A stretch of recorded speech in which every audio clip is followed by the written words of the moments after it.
Gold trusted gold buyers తాకట్టులో ఉన్న బంగారాన్ని విడిపించి ఈ రోజు ఉన్న మార్కెట్ ధరకే కొనబడును. మరిన్ని వివరాలకు సంప్రదించండి 77107720. రాష్ట్ర వ్యాప్తంగా నిన్న సాయంత్రం నుంచి కూల్ వెదర్ కొనసాగుతుంది. రానున్న రోజుల్లో ఎండలు పెరిగే అవకాశం ఉందా, లేకుంటే వర్ష సూచన ఉండే అవకాశం ఉందా? దీని గురించి మనతో మాట్లాడడానికి ఐఎండీ ఆఫీసర్ ధర్మరాజు గారు ఉన్నారు, వారితో మాట్లాడతాం. సార్, కూల్ వెదర్ కనిపిస్తుంది, ఏమైనా వర్ష సూచన జారీ చేస్తున్నారా? ఏ విధంగా ఉంది పరిస్థితి? ఫస్ట్ కనుక చూసుకున్నట్లయితే నిన్న తెలంగాణ రాష్ట్రం మీదుగా కొనసాగుతున్నటువంటి ద్రోణి ప్రభావం ఏదైతే ఉందో ప్రస్తుతం కొంచెం పశ్చిమ విదర్భ నుంచి గల్ఫ్ ఆఫ్ మన్నార్ వరకు కూడా కొనసాగుతుంది. ప్రస్తుతం ఇది కనుక చూసుకున్నట్లయితే అటు మరత్వాడ అంతర్గత కర్ణాటక మీదుగా ప్రస్తుతం ఇది కొనసాగడం వల్ల ఈరోజు కొన్ని చోట్ల తేలికపాటి వర్షంతో పాటు ఈదురుగాలుల ప్రభావం కూడా స్పష్టంగా కనిపిస్తుంది. అంటే ఏ జిల్లాలకి ఈ ఎఫెక్ట్ అనేది ఎక్కువగా కనిపిస్తుంది?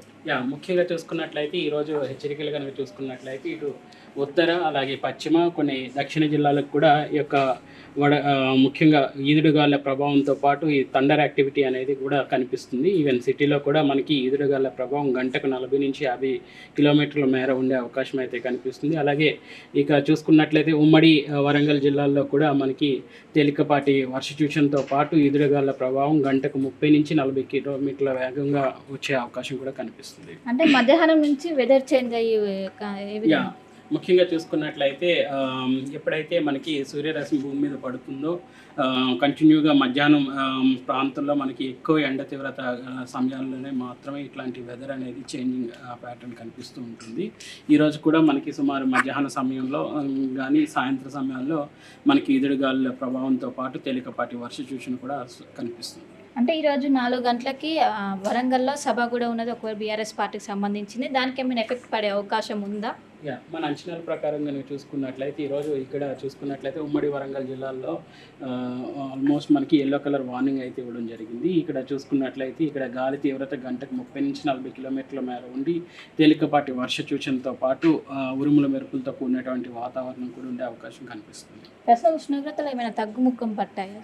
ఒక విధంగా చెప్పాలి అంటే ఈరోజు క్రమేపీ రానున్న 3 రోజులు కూడా యొక్క సాధారణ స్థాయిలోని ఉష్ణ తీవ్రత అనేది కొనసాగుతుంది. తర్వాత క్రమేపీ ఈరోజు 27 ఏప్రిల్ ఉన్నాం కాబట్టి 28, 29 వరకు కూడా ఈ యొక్క సాధారణ స్థాయిలోనే గరిష్ట ఉష్ణోగ్రతలు కొనసాగి తర్వాత క్రమేపీ పెరిగే అవకాశం స్పష్టంగా కనిపిస్తుంది.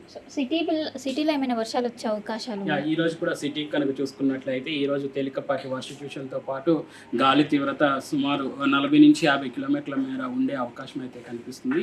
ఈ రోజు ఇట్లాంటి వాతావరణం సిటీలో కొనసాగే అవకాశం కూడా స్పష్టంగా కనిపిస్తుంది. అంటే వచ్చే 3 రోజుల పాటు వర్ష సూచన కొనసాగుతుందా సార్?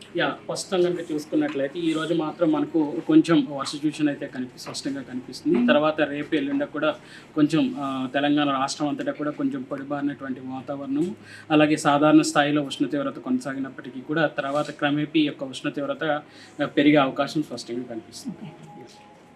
సో మొత్తం మీద విదర్భలో ఏర్పడినటువంటి ద్రోణి ప్రభావంతో ఇటు తెలంగాణలో అక్కడక్కడ వర్షాలు పడే అవకాశం ఉన్నట్లు ఒక వాతావరణ శాఖ అంచనా వేసింది. ముఖ్యంగా సాయంత్రం సమయంలో ఈదురుగాలతో కూడినటువంటి భారీ వర్షం నమోదయ్యే అవకాశాలు ఉన్నట్లు వాతావరణ శాఖ చెప్తుంది.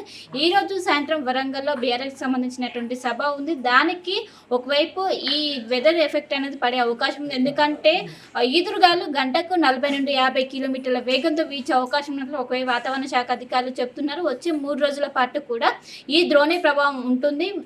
3 రోజుల పాటు ఉష్ణోగ్రతలు తగ్గుముఖం పట్టే అవకాశం ఉంది. ప్రస్తుతం ఉష్ణోగ్రతలు దాదాపు 40 డిగ్రీల కంటే కొంచెం తక్కువగానే నమోదవుతున్నట్టు ఒకవైపు వాతావరణ శాఖ అధికారులు అయితే చెప్తున్నారు. కెమెరా పర్సన్ విజయ్తో కలిసి శిల్ప ఆర్టీవీ హైదరాబాద్. మరిన్ని వీడియోస్ కోసం ఛానల్ ని సబ్స్క్రైబ్ చేయండి. లేటెస్ట్ అప్డేట్స్ కోసం వాట్సాప్ ఛానల్ ని ఫాలో అవ్వండి. ఆ లింక్ డిస్క్రిప్షన్ లో ఉంది.